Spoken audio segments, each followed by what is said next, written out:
What if everything that you were afraid of became real?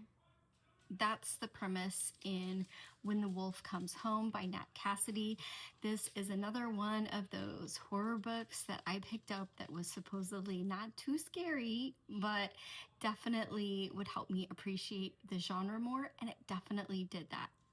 We have a girl that we are following who wants to be an actress but is currently working overnights at a crummy diner. In the beginning of this book, she arrives home and there's a 5-year-old boy that is outside of her apartment. Um, Things just fall apart from there as the big bad wolf shows up and starts murdering everyone. I don't want to give away too much about this book because there's not a whole lot that I can talk about without spoiling the plot. But let's just say that this little 5-year-old boy, when he is afraid of something, it becomes real. And it happens a lot. And 5-year-old boys are scared a lot. 5-year-old children are scared a lot. And there is a lot of death, there is a lot of murder, there is a lot of mauling from this big bad wolf.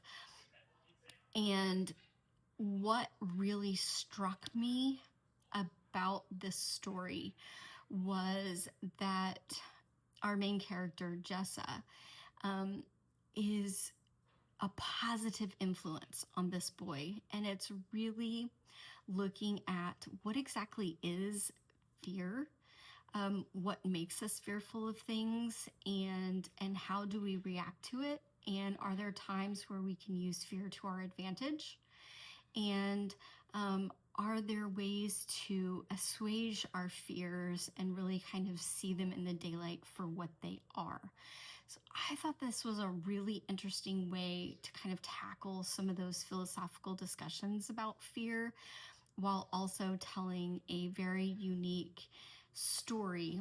It's definitely not, I mean, the way that I kind of understood this was it was kind of a little bit of a fairy tale.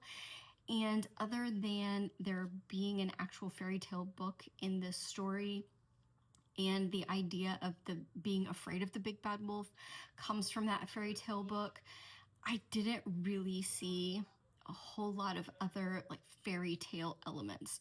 This was definitely psychology masquerading as a horror book, and I thought it was really very interesting. I don't know if Nat Cassidy has any other books. I have not looked into it yet, but I really did appreciate this book. I thought the writing style was smooth.